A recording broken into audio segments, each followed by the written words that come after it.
श्री सच्चिदानंद सद्गुरु साईनाथ महाराज की जय। सद्गुरु भरद्वाज महाराज की जय। குருதேவ தத்தா. சத்குரு ஷிரடி சாய்நாதரின் சன்னிதானத்தில் இந்த சத்சங்கத்திற்கு சிருஷ்டிகர்த்தா மூலகர்த்தா ஆன பரத்வாஜ மாஸ்டர் அவர்கள் தான். அவரின் சங்கல்பத்தில் ஒரு பாகம்தான் இப்படி ஒவ்வொரு வாரமும் நாம் சத்சங்கம் செய்து கொண்டு வருகின்றோம். இன்றைய கேள்வி என்னவென்றால், சாயி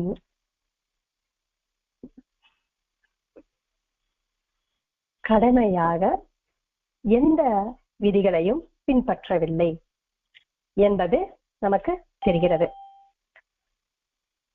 ஆனால் நம் பெரியோர்கள் மடி, ஆச்சாரம், கடமைகள் என்று செய்யணும் என்று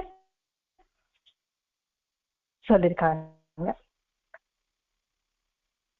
அப்படி இருக்கும்போது பாபா நிஷத்த குருவா அப்படின்னு ஒருத்தர் கேள்வி கேட்டிருக்காரு. முதல்ல நிஷித்த குரு என்று அதற்கான ஒரு பொருள் நமக்கு தெரியுமா அப்படின்னா தெரியாது. குரு என்பதில் பல வகைகள் இருக்கு. அதில் சூச்சக குருவும், வாச்சக குருவும், போத குருவும், நிஷித்த குருவும், விஷய குருவும், பரம குருவும் இப்படி இருக்கு. இதில் நிஷித்த குருவும் அப்படின்னு யாரை கூப்பிடுவோம்னா, அப்படின்னு யார சொல்லுவோம் அப்படின்னா, மந்திரங்கள் தந்திரங்கள் செய்யறாங்க இல்லையா, அவங்களதான் நான் நிஷித்த குருவு என்று சொல்வோம். ஆனா பாபா நிஷித்த குருவு என்று இங்க சொல்லப்பட்டிருக்கு என்று சொல்றாங்க.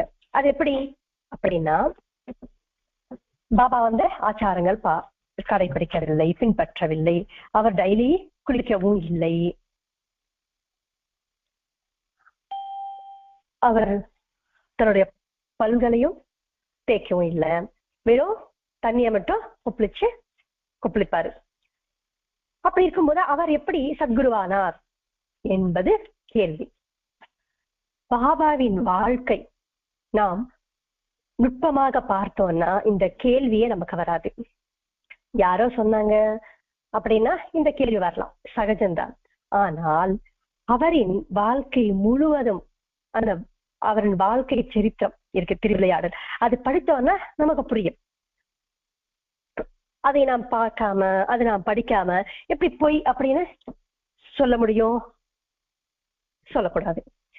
முதல்ல தெரிஞ்சுக்கிட்டு ஆழமா பரிசீலித்து படிச்சு புரிஞ்சுக்கிட்டு அதுக்கப்புறம் தான் கேட்கணும், எந்த கேள்வியாக இருந்தாலும். பாபாவின் வாழ்க்கை முழுவதும் நாம் பார்த்தோம்னா அவர் யோக சாரத்தை அறிந்தவர். யோக சாரத்தை அறிந்தவர் என்று சொல்லப்பட்டிருக்கு. யோகம் அறிந்தவர் என்று இங்க கூறப்படவில்லை. யோகத்தில் இருக்கின்ற அந்த சாரத்தை அறிந்தவர், தெரிந்தவர், பின்பற்றவர். யோகம் வெறும் வெளிப்புறம், சாரம் என்பது மானசீகம். இப்படி எப்படின்னா, ஒரு மாம்பழம் இருக்கு, அதில் இருக்கின்ற மேல இருக்கின்ற அந்த தோலையும் அந்த உள்ள இருக்கின்ற மாங்கொட்டையும் நாம் சாப்பிடுவோமா? அதனால நமக்கு ஏதாவது பயன் இருக்கான்னா இல்லை. நமக்கு நாம் என்ன சாப்பிடுவோம்னா, மாம்பழத்து ஜூஸ் மட்டும்தான் நாம் சாப்பிடுவோம். அதே போல் பாபா இந்த சாஸ்திரங்களில் என்ன சொல்லப்பட்டிருக்கோ அதில் இருக்கின்ற அந்த ஜூஸ், அந்த சாரத்தை நமக்கு தருகிறார். அந்த சாரத்தை அவர் கடைபிடித்தார், நம்மை கடைபிடிக்க சொல்றார், செய்ய சொல்றார். வெறும் மேலோட்டமா அது தேவையும் இல்லை. யோகத்தில் என்ன சொல்லப்பட்டிருக்கு அப்படின்னா, இப்ப எப்படி இருக்குன்னா, சில சாஸ்திர புத்தகங்களோ கிரந்தங்களோ படிச்சுட்டு ஒரு புரிதல் இல்லாம, அனுபவம் இல்லாமலேயே ஒரு ஆசையிலோ இல்லைன்னா நான் தான் அதிகமானவங்க, நாங்க 3 வேளையும் சந்தியாவதனம் செய்யறோம், எனக்கு சாஸ்திரத்தில் அனுபவம் நிறைய இருக்கு, நீங்க எல்லாம் மற்றவங்க எல்லாமே தாழ்த்துறவங்க அப்படின்னா செய்யக்கூடாது அப்படின்ற ஒரு எண்ணத்தோடு தான் நிறைய நியமங்களும் ஆச்சாரங்களும் பின்பற்றவர்கள் நிறைய பேர், பல பேர் இருக்காங்க. சரி, பூஜையோ ஆச்சாரங்களோ அவர்களின் ஒரு சுயநலத்துக்காக தான் ஆச்சரிக்க செய்யறாங்க இல்ல சொல்றாங்க. நிறைய பேர் அப்படிதான் இருக்காங்க. சரி, அந்த ஆச்சாரங்களோ பூஜையோ செய்வதற்கு தகுதி என்ன அப்படின்னா, குணத்துக்கா ரூபத்துக்கா? குணத்திற்கு தான் தகுதி. அந்த குணம், அந்த லட்சணம் எந்த ரூபத்தில் இருந்தால் என்ன அப்படின்ற பாபா நமக்கு இங்க சொல்லிக் கொடுக்கிறாரு. கிருஷ்ணர் சொல்றாரா இல்லையா, 4 வர்ணங்கள் அப்படின்ட்டு, பிராமண, க்ஷத்ரிய, வைச, சூத்ரர்கள். இவர்கள் எப்படி வந்தாங்கன்னா அவர்களின் சுபாவத்துக்கு ஏற்றுதான் வந்தாங்க.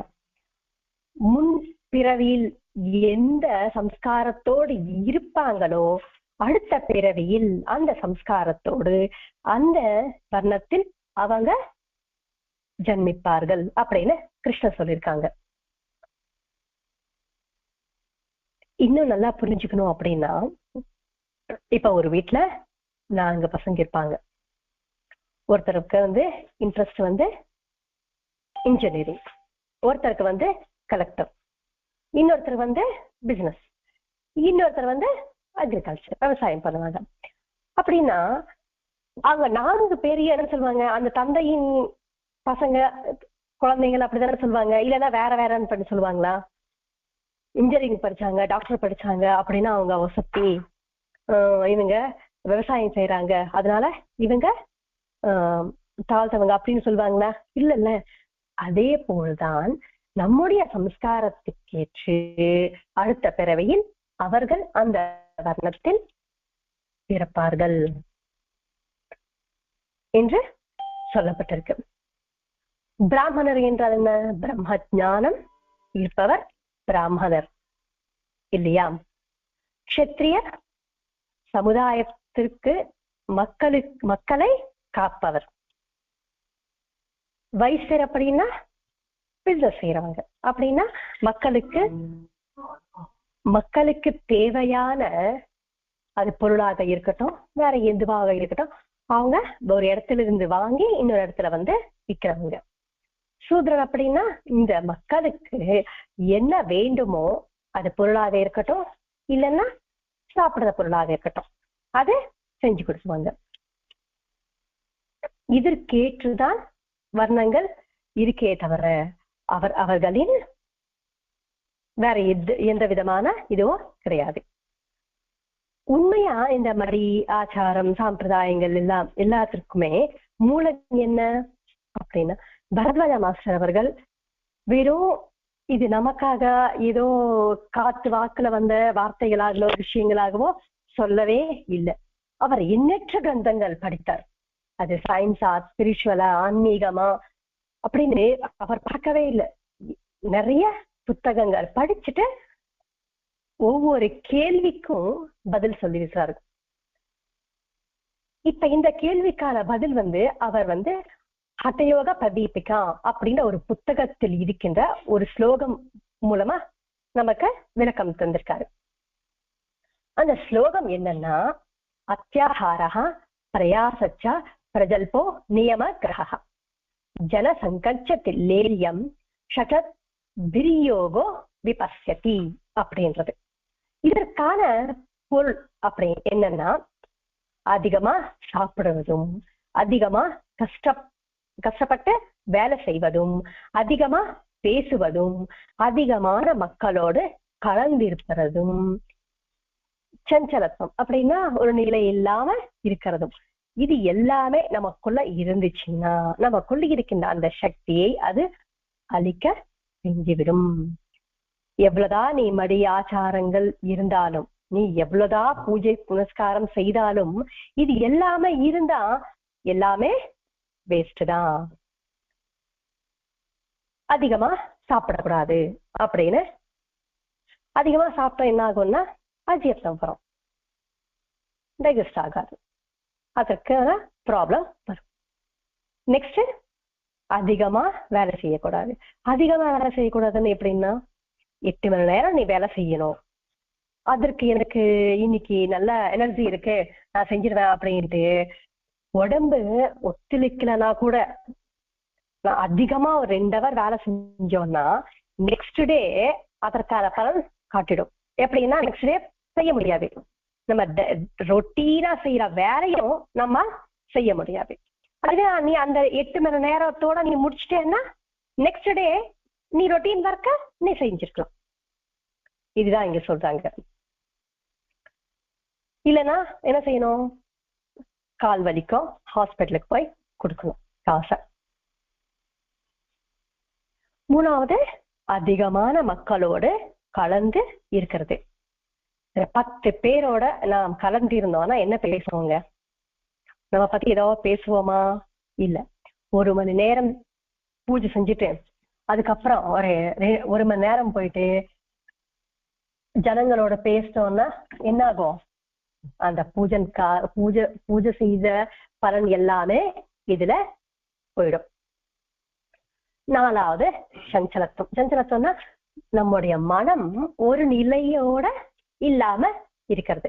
இது எல்லாமே இருந்துச்சுன்னா யோகத்தை அழித்துவிடும் என்று சாஸ்திரத்தில் சொல்லப்பட்டிருக்கு. இது எல்லாமே இப்ப சொன்ன 4 விஷயங்களையும் பாபா கண்டித்தார். அப்துல் பாபா கிட்ட சொன்னாரா இல்லையா, அதிகமா சாப்பிடக்கூடாது, அதிகமான நீ சுவைக்காக ஏங்கக்கூடாது, 1 2 இருந்தா போதும், அதிகமானது நமக்கு வேண்டாம், நீ அதே மாதிரி நீ அதிகமான தூங்கக்கூடாது அப்படின்னு சொல்லியிருக்காரு. அப்படின்னா இங்க பாபா நம்மளுடைய ஆச்சாரங்களை மீறி இருக்காரா அப்படின்னா இல்ல, கண்டிச்சுதானே வச்சாரு. அப்துல் பாபாவை கண்டித்தாரா இல்லையா? பாபா புதுசா எதுவும் சொல்லவும் இல்லை.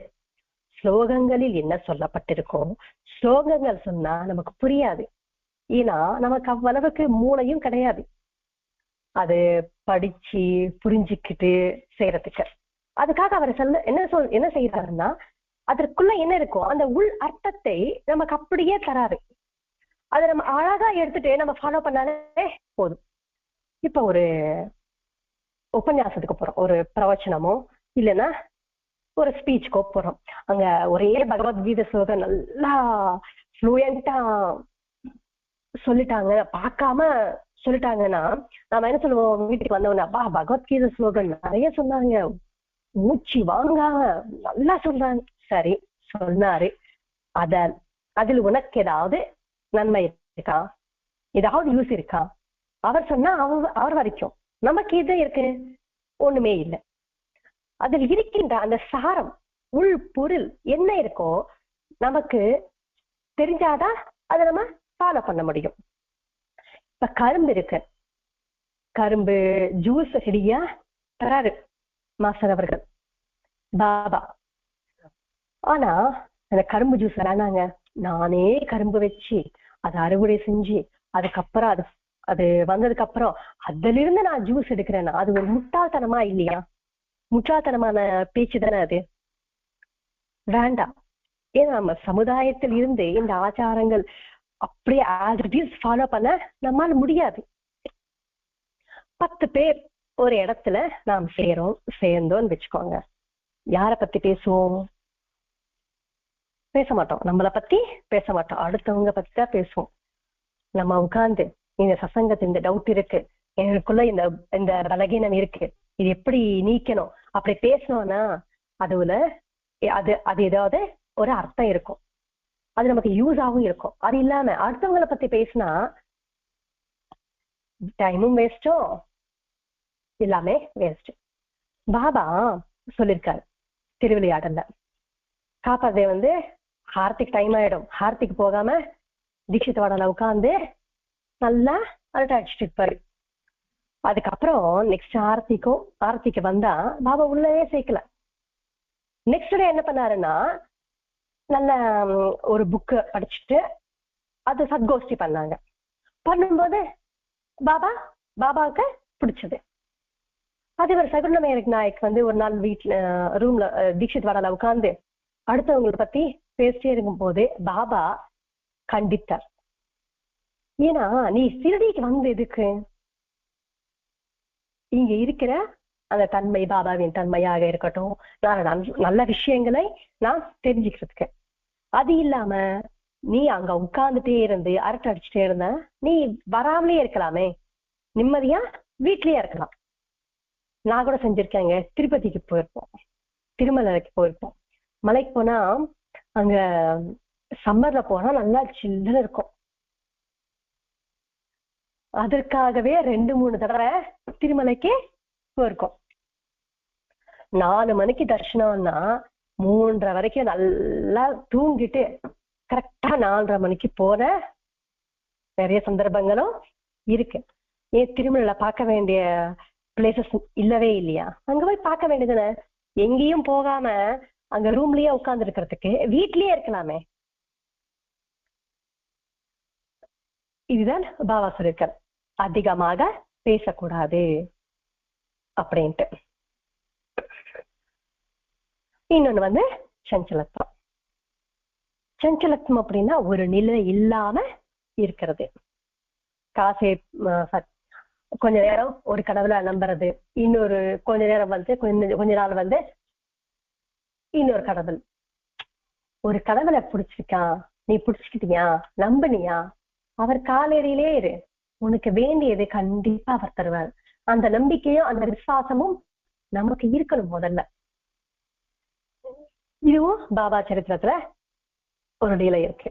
என்னன்னா, லாலா லக்ஷ்மி சந்த் அப்படின்றவர் வந்து தாசகுரு அவருடைய ஹரிகதனை பாபாவை பத்தி தெரிஞ்சுக்கிட்டு ஷிரடிக்கு வருவாரு இன்னொரு ஃப்ரெண்டு கூட. வரும்போது அந்த ட்ரெயின்ல 2 முஸ்லிம் ஷிரடி வாசிகள் இருப்பாங்க. அவங்ககிட்ட போயிட்டு அவ்வளவு நேரம் பஜனை செஞ்சுட்டே இருப்பாங்க. அவங்க வந்ததுக்கு அப்புறம் அவங்க கிட்ட போயிட்டு, பாபா கடவுளா, ஷிரடிக்கு நாங்க போகலாமா அப்படின்னு ஒரு சந்தேகத்தோட கேக்குறாங்க. கேட்கும்போது கேட்டுட்டு அதுக்கப்புறம் ஷிரடிக்கு வருவாரு. போன உடனே பாபா என்ன கேட்டாரு, என்ன சொல்வார் அவரு, நீ ஷிரடிக்கு வரணும் அப்படின்னு நினைச்சியா, வரணும். அவங்களும் இவங்களும் எது கேக்குற இல்லையா, உனக்கு வர விருப்பம் இல்லையா, வீட்லயே உட்காரு அப்படின்னு பாபா சொல்லிருக்காரு. அப்படின்னா ஒரு சந்தேகத்தோடு எதையும் நான் செய்யக்கூடாது. இதுதான் ஒரு நிலை இல்லாம இருக்கிறது. இப்ப ஒரு ஸ்லோகம் சொன்னோம், ஹடயோக பிரதீபிகா அப்படின்ற ஒரு கிரந்தத்துல இருந்து. இதில் இருக்கின்றது எல்லாமே பாபா நம்ம கிட்ட செய்ய சொல்றார். அவர் செய்தியும் செய்து காட்டினார். அப்படி இருக்கும்போது பாபா நிஷித்த குரு எப்படி ஆவார்? அவர் சமர்த்த சத்குரு. சரி, பாபா சமர்த்த சத்குருங்க, எனக்கு ரொம்ப நம்பிக்கை பக்தி அதிகம் அப்படின்னு நான் சொல்லிட்டே இருந்தா அதனால ஏதாவது பயன் இருக்கா? என்ன இல்ல. நாம் அடிச்சு சொல்லணும், ஒரு கான்பிடென்டோட சொல்லணும், பாபா நிஷித்த குரு கிடையாது, பரமகுரு அப்படின்ட்டு. நாம் வந்து மற்றவங்களுக்கு சொல்லலாம், அவங்க கேட்கலாம், கேட்காமலையும் இருக்கலாம்.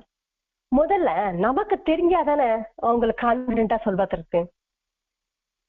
நமக்கே இல்லைன்னு வச்சுக்கோங்களேன், யாராவது ஏதாவது சொன்னா உடனே நமக்கு சந்தேகம் வந்துடும்.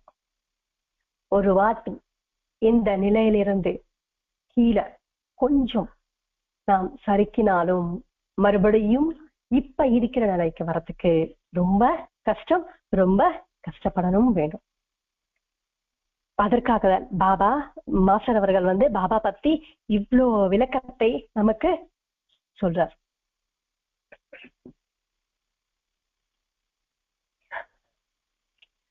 ஆகையால் பாபா நிஷித்த குரு கிடையாது. இதில் சொல்லப்பட்ட அந்த ஸ்லோகத்தில் சொல்லப்பட்டது எல்லாமே கடைபிடிக்காம இருந்தாங்கன்னா அவர் பிரஷ்டனாவான் என்று ஸ்லோகத்தில் சொல்லப்பட்டிருக்கு. என்னது? அதிகமாக சாப்பிடுவதும், அதிகமாக பேசுவதும், அதிகமாக கஷ்டப்பட்டு வேலை செய்வதும், ஒரு நிலை இல்லாம இருக்கிறதும்.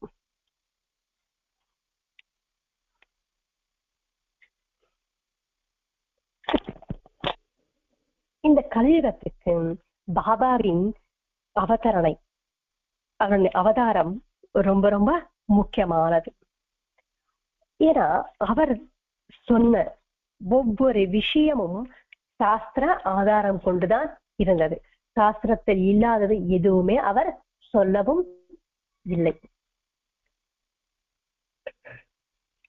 அதிகமாக சாப்பிடக்கூடாது, அதிகமாக பேசக்கூடாது என்று சொல்லியிருக்காங்க.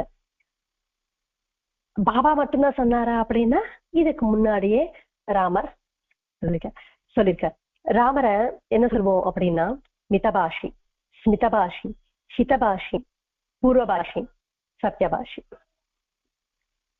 எந்த யுகத்தை சேர்ந்தவர் ராமர்? திரேதாயுகம்.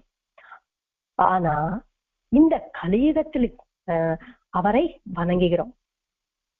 ராமோ விக்கிரகா தர்மஹா.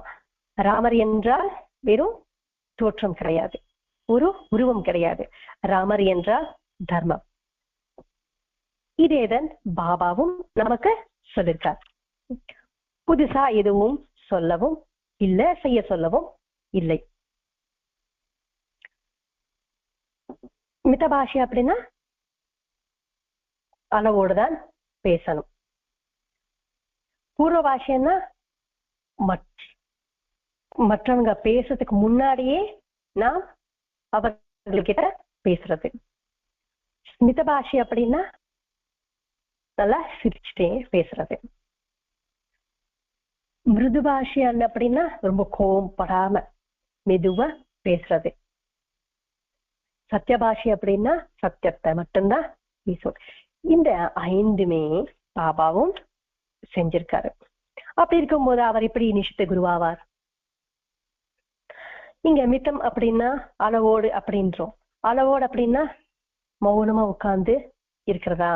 இல்ல, எவ்வளவுக்கு பேசணுமோ அவ்வளவுக்கு தான் பேசணும். எனக்கு ஒரு கெட்ட குணம் இருக்குங்க. என்னன்னா 2 பேர் 3 பேர் பேசிட்டே இருப்போம். 2 பேர் பேசிட்டே இருப்பாங்க.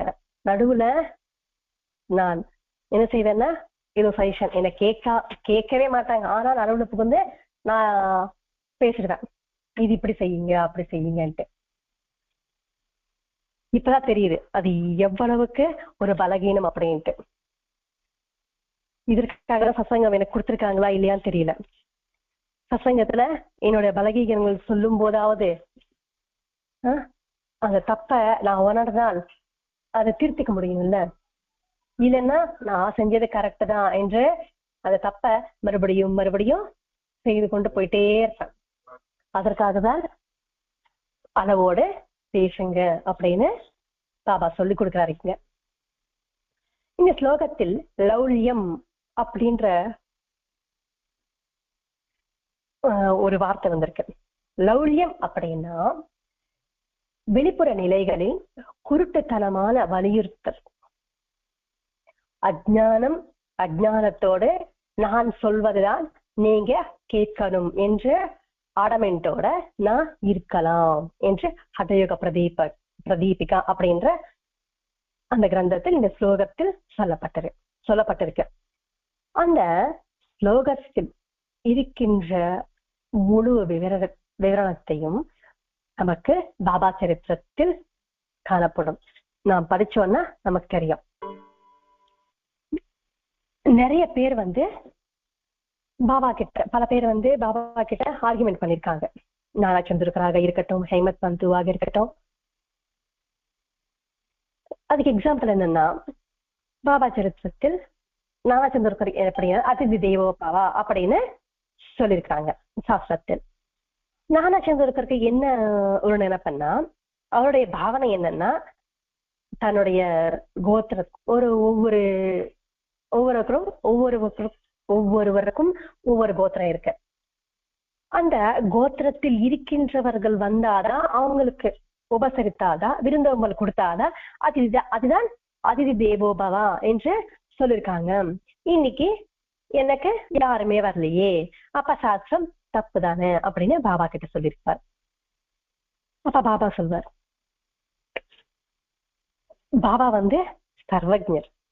அவர் எங்க எப்ப என்ன சொன்னாலும் அதில் மறு பேச்சும் கிடையாது, அது தவறாக இருக்கிறதுக்கு சான்ஸே இல்லை. ஏன்னா பகவானுக்கு என்னென்ன லட்சணங்கள் இருக்கோ, என்னென்ன குணங்கள் இருக்கோ, என்னென்ன இருக்கு, சர்வஜர், சர்வ வியாபகன், சர்வ சமர்தன் என்று ஸ்லோகங்கள் சொல்லப்பட்டிருக்கு. இது எல்லாமே பகவானின் குணங்கள் தான். ஏன்னா விஷ்ணு சஹஸ்ரநாமமா இருக்கட்டும், வெங்கடேஸ்வர அஷ்டோத்திரமாக இருக்கட்டும், லலிதா சஹஸ்ரநாமம் இருக்கட்டும், இது எல்லாமே வந்திருக்கு. இந்த குணங்கள் எல்லாமே பாபாவில் இருக்கும் போதே, அப்ப பாபா பகவானின் ஸ்வரூபம் தானே. அப்பேற்பட்ட பாபா ஒரு விஷயம் சொன்னா அது கண்டிப்பாக தவறாக இருக்கிறதுக்கு சான்ஸே இல்லை. அப்பேற்பட்ட பாபா சொல்றாரு, என்ன சொல்றாருன்னா, நானா சாஸ்திரத்தில் எந்த விதமான தவறும் இல்லை. அதிதி என்றால் என்ன, அதற்கான பொருள் உனக்கு தெரியுமா அப்படின்னா தெரியல. அதிதி என்றால் நம்முடைய பார்வையில் என்ன, நம்ம ஃப்ரெண்ட்ஸோ இல்ல நம்ம உறவினர்களோ யாரோ வந்தா அவர்களை தான் நான் அதிதி என்றோம். ஆனா பாபா என்ன சொல்றாருன்னா, அதிதி என்றால் அது கிடையாதுப்பா, திதி இல்லாம வருவதுதான் அதிதி. அப்படின்னா அந்த டைம்ல நாம் சாப்பிடுற அந்த வேளையில் யார் வந்தாலும், அதுக்கா ஒரு ஜீவ எந்த உயிரினம் வந்தாலும் அது அதிதிதான். ஆகையால் நீ என்ன செய்யறன்னா, நீ சாப்பிடறதுக்கு முன்னாடி ஒரு பிடி சாப்பாடு நீ காக்காவதைக்கு வச்சிரு அப்படின்னு சொல்லியிருக்காரு. இப்படி சொன்ன பாபா ஆச்சாரங்களையும் சம்பிரதாயங்களையும் மீறினதாக அர்த்தமா? மீறி இருக்காரா அவரு? விஷயம் தெரியாம நாம் எப்படி அவரை விமர்சிக்கலாம்? நம்மளே நாம் ஏதோ ஒரு அர்த்தத்தையோ பொருளையோ புரிஞ்சுக்கிட்டு சொல்ல வேண்டியதுதான். ஒவ்வொரு விஷயத்தையும், அது ஆச்சாரங்களா இருக்கட்டும், பூஜையாக இருக்கட்டும், புரிஞ்சுக்கிட்டு புரிதலோடு நாம் செய்யணும். அப்படி செய்யறோமான்னா இல்ல, பெரியவங்கள் என்ன சொல்றாங்களோ அதை குருட்டுத்தனமாக செஞ்சுட்டே போறோம். அந்த புரிதல் இருந்தாதான் நமக்கு ஸ்ரத்தையோடு நாம் செய்ய முடியும். அந்த ஸ்ரத்தையோடு நாம் செய்யும் போதுதான் ஞானத்தை நாம் அடைய முடியும். கிருஷ்ணன் சொல்லிருக்காரா இல்லையா, ஸ்ரத்தாவான் லபதே ஞானம் என்று. அப்படி பாபா நமக்கு ஸ்ரத்தையோடு செய்யணும், புரிதலோடு செய்யணும் என்று நமக்கு சொல்லிக் கொடுக்கிறார். அப்படி செய்யும் போது பாபா எப்படி ஞானி சித்த குருவாவார்? பாபாவை வணங்குவதோ இல்ல பூஜிக்கிறதுலையோ ஏதாவது சந்தேகம் இருந்தா தாராளமா கேட்கலாம். ஏன்னா இப்ப யூடியூப்ல பாபாவை பத்தி கிடையாது, நிறைய கடவுள் ராமராவ் கிருஷ்ணர் பத்தியோ நிறைய விமர்சனைகள் வந்துட்டே இருக்கு. அது புரிதல் இல்லாம நிறைய பேர் லைக்கும் செய்யறாங்க, ஷேரும் பண்றாங்க. ஏன்னா நமக்கு யோசிக்கிற தன்மையும் இல்ல, டைமும் இல்ல. ஒரு குருட்டுத்தனமாக மூட நம்பிக்கையில் அது எல்லாமே நம்பிக்கிட்டே இருக்கும். ஒரு ஆடு எப்படி இருக்கும், ஒரு ஆடு போனா பின்னாடியே போகும். அந்த மாதிரி நம்முடைய யோசனை இருக்கு. இந்த பரிபஷா கிரந்தத்தில் இன்னைக்கு பார்த்த ஒரே ஒரு கேள்விதான். ஆனா இது வரைக்கும் நிறைய சத்சங்கங்கள் நடந்திருக்கு. யாருக்கு என்ன டவுட் இருந்தாலும் அதை போய் பார்த்து தெரிஞ்சுக்கலாம். கதம் கதஹா, இப்ப வரைக்கும் நாம் எப்படி வேணா இருந்திருக்கலாம். ஆனா இந்த நொடியிலிருந்து நம்முடைய யோசனை எப்படி இருக்கணும்னா, ஒரு சத்பாவனையோடு இந்த சமுதாயத்துக்கு நல்லது செய்வதற்காகவும் நமக்காக நாம் செய்து கொள்ளணும். நம்மை நாம் திருத்திக் கொள்ளணும். அது பூஜையாக இருக்கட்டும், நோன்பாக இருக்கட்டும், கோவிலுக்கு போறதாக இருக்கட்டும், நம்மை நாம் திருத்து கொள்வதற்காக இருக்கணுமே தவிர வேற எதற்கும் இருக்கக்கூடாது. அடுத்தவங்க நம்மளை பார்த்து மெச்சிக்கணும் அப்படின்னு எந்த விதமான பூஜையும் நாம் செய்யக்கூடாது. ஏன்னா அது மேலோட்டமா இருக்கும். நாம் செஞ்ச அந்த பூஜைக்கோ கோவிலுக்கு போறது அது இருக்கின்ற அந்த பலன் நமக்கு கண்டிப்பா வரவே வராது. இந்த சத்சங்கத்தில் ஒவ்வொரு விஷயத்தையும் நாம் இந்த மாதிரி நிறைய பல சந்தேகங்களும் ஒவ்வொன்றும் நாம் தெரிஞ்சுக்கிட்டே வரோம். எண்ணற்ற கேள்விகளுக்கு மாஸ்டர் அவர்கள் நமக்கு பதில் அளிச்சிருக்கிறார், தந்திருக்கார். அவருக்கு நாம் எவ்வளவோ கடமைப்பட்டிருக்கோம். வாரத்திற்கு 2 மணி நேரம் கூட அவர்களுக்கு செலவழிக்காம, அந்த கடவுளுக்கு செலவழிக்காம நாம் அவர்கிட்ட போயிட்டு இது கொடுங்க அது கொடுங்க அப்படின்னு எப்படி கேட்க முடியும்? வாய்ப்பு சாம. ஒரு நாளைக்கு 24 மணி நேரம் அதில் நம் கணவருக்காகவோ இல்லைன்னா நம்ம அப்பா அம்மாக்காகவோ நம்ம பசங்களுக்காகவோ இல்லைன்னா நம்ம ஃப்ரெண்ட்ஸ்க்காகவோ எவ்வளவோ டைம் அவங்களுக்கு ஸ்பெண்ட் பண்றோம். இது நமக்காக நாம் செஞ்சுக்கிறோமா ஏதாவது அப்படின்னா இல்ல. அவங்களுக்கு செய்யறது கரெக்ட் தான், தப்பு கிடைக்காது, ஏன்னா நம்மளுடைய தர்மம். ஆனா நமக்காக நாமும் செய்யணும் இல்லை, ஏதாவது செஞ்சுக்கணும் இல்லை. நாம் இருக்கிற வரைக்கும் அவங்களுக்கு செஞ்சிருக்கலாம். அதன் பிறகு உதய பிரார்த்தனையில் ஒரு வாக்கியம் இருக்கு, நான் என்பதுதான் நிலையானது அப்படின்ட்டு. இங்க நான் என்றால் என்ன? நான் அப்படின்னா நான் செய்கின்ற நல்ல விஷயமாக இருக்கட்டும், கெட்ட விஷயமாக இருக்கட்டும், நான் மறைந்த பிறகு அதுதான் பேசுவாங்களே தவிர என்னை பத்தி இந்த உடலை பத்தி பேச மாட்டாங்க. அதுதான் நானுக்கான பொருள். இந்த சத்சங்கத்தின் மூலமாக 2 மணி நேரம் எனக்காக நான் செலவழிக்கிறேன்னா அது புண்ணியம் தானே. இப்படி ஒவ்வொரு வாரமும் நான் செஞ்சுக்கிட்டே இருக்கலாம். இந்த புண்ணியம் எல்லாமே அடுத்த பிறவிக்கு கண்டிப்பா வரும். ஏன்னா அவரின் சன்னிதானத்தில் நாம் செலவழிக்கிறோம் அந்த 2 மணி நேரமும். நான் பார்க்கவே இல்லைன்னா நம்மளால பார்க்க முடியாது, ஏன்னா அவர் சன்னிதானத்தில் உட்கார்ந்து இருக்கோம் இல்லையா. ரமண மகர்ஷி இது எக்ஸாம்பிள் என்னன்னா, ரமண மகர்ஷி கிட்ட ஒரு அம்மா டெய்லி வருமா. அந்த அம்மாவுக்கு கண்ணு தெரியாது.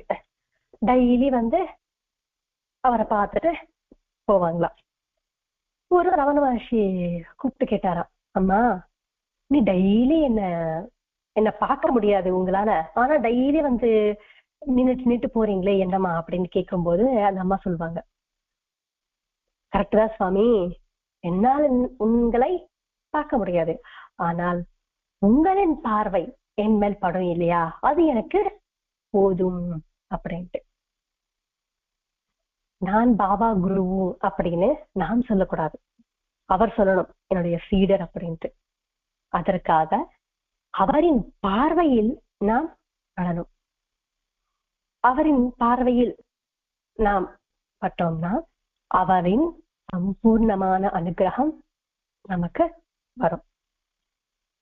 சரி, சம்பூர்ணமான அனுகிரகம் எப்படிங்க வரும், அது எப்படி நமக்கு தெரியும் அப்படின்னா, அந்த சம்பூர்ணமான அனுகிரகம் நம்மேல் இருந்துச்சுன்னா இந்த லௌகீகமான விஷயங்கள் தேவைகள் தனக்குத்தானே நிறைவடைந்து விடுமா. அதுக்கு அதுதான் சம்பூர்ணமான அனுகிரகம் நம்ம மேல் இருந்துச்சுன்னா லௌகீகமான தேவைகள் அதற்கு தனக்குத்தானே நிறைவடைந்துவிடும். இந்த வாய்ப்பு இந்த சத்சங்கத்தின் மூலமா நம்ம அனைவருக்கும் கிடைச்சிருக்கு. இப்படிதான் செய்ய சொன்னார் பரதராஜா மாஸ்டர் அவர்களும். இந்த வாரத்துக்கு 2 மணி நேரம் சத்சங்கத்தை நாம் நடத்தி கொண்டு நம்முடைய வாழ்க்கை முழுவதும் நல் முறையில் பயன்படுத்தி கொண்டனும் அப்படின்னு எண்ணத்தோடு ஸ்வஸ்தி.